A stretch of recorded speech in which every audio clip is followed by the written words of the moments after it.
The Israeli society had surrounded itself with shields, with walls, not only physical walls, but also mental walls.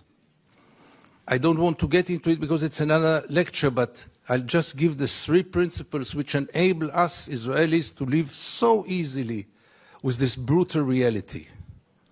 A, most of the Israelis, if not all of them, deeply believe that we are the chosen people. And if we are the chosen people, we have the right to do whatever we want. B, there were more brutal occupations in history. There were even longer occupations in history, even though the Israeli occupation gets to quite a nice record. But there was never in history an occupation in which the occupier presented himself as the victim. Not only the victim, the only victim around. This also enables any Israeli to live in peace because we are the victims. The other day, Professor Falk spoke about this dual strategy of Israel of being a victim on one hand and manipulating on the other hand. After what happened in Paris and in Copenhagen with the terror attacks, Benjamin Netanyahu came with the notion all the Jews must come to Israel. It's the safest place for the Jews in the world. It's a shelter for the Jews in the world. Which is wrong, because Israel is today the most dangerous place on earth for Jews. But let's put it aside. It was only 24 hours later when he said Israel is an existential threat under the Iranian bomb.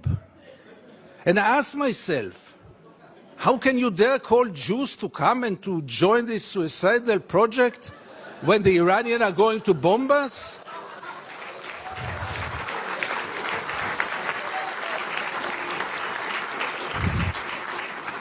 But in Israel, everything goes, and both declarations were accepted as the only truth. And here I get to the 3rd set of values which enable us Israelis to live in peace with the occupation. And this is maybe the most crucial one and the worst one. We said victimization, we said chosen people. When I say victimization, it goes without saying we have to mention the Holocaust and the unforgettable Mrs. Golda Meir that the American jury had exported to Israel. She said once, this unforgettable woman, that after the Holocaust, the Jews have the right to do whatever they want. But the 3rd set of values is the most dangerous one, and this is the systematic dehumanization of the Palestinians, which enable us Israelis to live in peace with everything, because if they are not human beings like us, then there is not really a question of human rights. And if you scratch under the skin of almost every Israeli, you will find it there. Almost no one will treat the Palestinians as equal human beings like us. I once wrote that we treat the Palestinians like animals, and I got so many protest letters from animal rights organizations. Rightly so. But by the end of the day, how many Israelis did ever try for a moment to put themselves in the place of the Palestinians for a moment, for one day?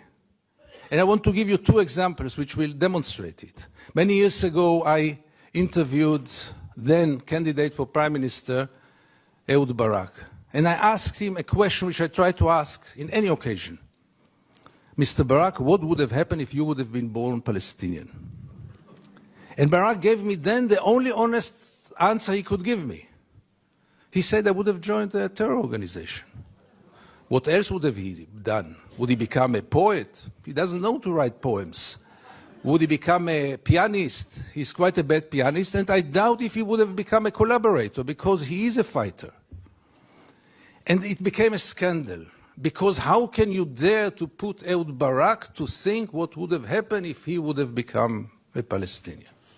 And the second incident, briefly, Second Intifada, the city of Jenin, the most closed city in the West Bank, real total siege. I go out from Jenin, I come to the checkpoint, a Palestinian ambulance is parking there with the red lights. I stand after him. No cars can get out of Jenin in those days. No cars can get in. And I wait. The soldiers are playing backgammon in the tent. Usually I know myself. It's better that I don't get into confrontation with the soldiers because it always ends up very badly. So I stayed in the car. But after 40 minutes I couldn't take it. And I went out to the car. From the car, I went first to the Palestinian ambulance driver and I asked him, what's going on? He told me that's the routine. They let me wait 1 hour until they come and check the ambulance. And I couldn't take it anymore. And I went to the soldiers. It became a confrontation. But the question that I asked them, which really brought them to direct their weapons toward me, was one. What would have happened if your father would have been lying in this ambulance? This freaked them out. They lost control.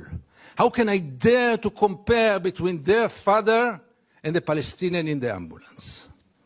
And this set of beliefs that they are not human beings like us enable us Israelis to live in so much peace with those crimes, ongoing crime for so many years, with losing any kind of humanity, values. I heard today people talk about Jewish values.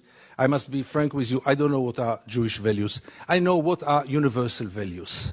Let's not get into it, really.